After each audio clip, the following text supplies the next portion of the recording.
wine beverages and draft beer, both alcoholic and non-alcoholic beverages, as well as and some snacks and other things. So at any point in time during the ride, if you're feeling hungry, you're feeling thirsty, come on. Every single pane of glass on this building is pinched in slightly on the corners, which creates kind of a ripple effect, just like the water that we're currently sailing on. Now, Captain Lee is turning the boat around, which means we're going to be heading out to Lake Michigan. We're going to be going back down the river. We're going to be seeing a lot of the same stuff that I've already talked about, but we still have some new stuff to discuss. This building really is. I don't think I've ever been inside of this building without getting lost. The last time I was in there, my buddy had an art gallery opening, and directly to the people for a penny apiece. When he paid for this building to be built in the early 1900s, it cost in today's money around $2 million, all of which Wrigley paid for in cash. That's a lot of pennies and a lot of sticks to gum. The next building we're going to be talking about is right next to the Wrigley building, and it is that building that looks like a cathedral and a skyscraper had a baby. That building over there is the Chicago Tribune Tower. This building was built as part of an architectural contest. The owner of the Tribune, he challenged the architects of the world to see who could design the prettiest building. And he said whoever won this competition, he would pay for the building to be built, he would make it the headquarters of his newspaper, and he'd give them $1 million in cash. Unfortunately, this building is no longer home to the Chicago Tribune. That's because about 7-8 years ago, a hedge fund came around and they bought out the newspaper.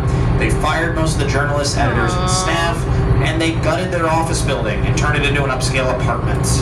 So if anyone's got $2 million laying around and you want to own a piece of history, check out the residences at Tribune Towers and also on Lake Michigan.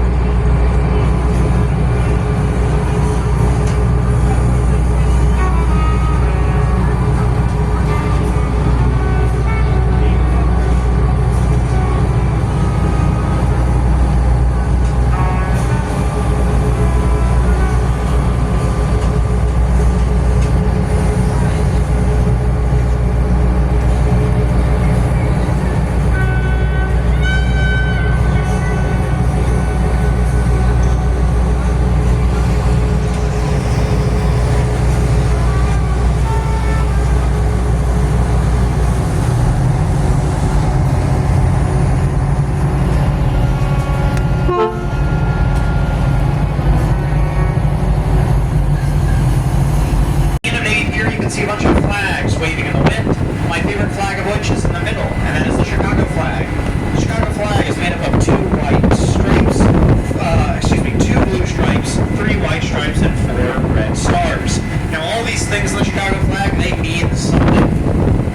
2 blue stripes, here in Chicago.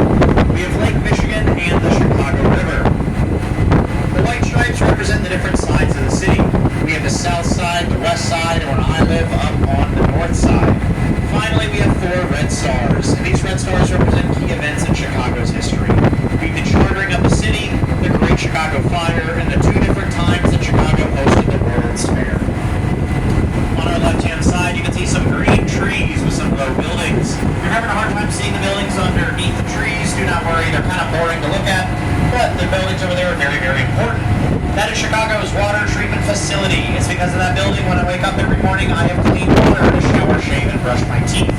Now the way that it gets the water is off the right-hand side of the boat. You can see a funky-looking structure out in the distance. That's called antennas that I've already talked about. Then on the left-hand side of your camera frame, find Sears Tower. Sears Tower is the other big black building with a bunch of white antennas. So on one side you're going to have a big black building with white antennas, and on the other side you're going to have a big black building with white antennas.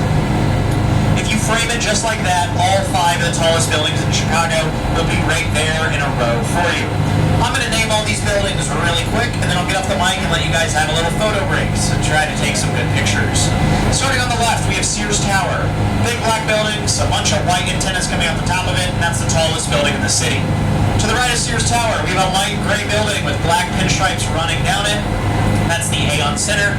That is the 4th tallest building in the city. To the right of the Aon, we have a blue and green curvy building. It looks like it has a gap near the top of it. That is the St. Regis. That is the 3rd tallest building in the city. To the right of the same radius, we have a blue-gray building with a pointy spire at the top. That is Trump Tower. That is the second tallest building in the city. And last, but in our case least, to the right of that, we have the Hancock, big black building with white antennas I've already talked about. That's the fifth tallest building in the city. I'm going to get off the mic, folks, and you guys should take some pictures, take advantage. And if anybody wants me to get a picture of them with their group, with the skyline behind them, let me know and I'd be below it. So imagine the bottom floor is super, super wide. The next floor on top of it is going to be slightly skinnier. The next floor above that, slightly skinnier. The next floor above that, slightly skinnier. Then they're going to slightly start to get wider, and then on the next one, slightly wider. On the next one, slightly wider. So this constant going in and out on the floor size makes the perspective from where we're at out here, it gives us the illusion of curves on this building. But when we go by it again on the river, if you look at it when we're up close and personal, you're going to see no curves at all whatsoever. Now the last building we've got to discuss is the second tallest building in the city. It's right off our left-hand side.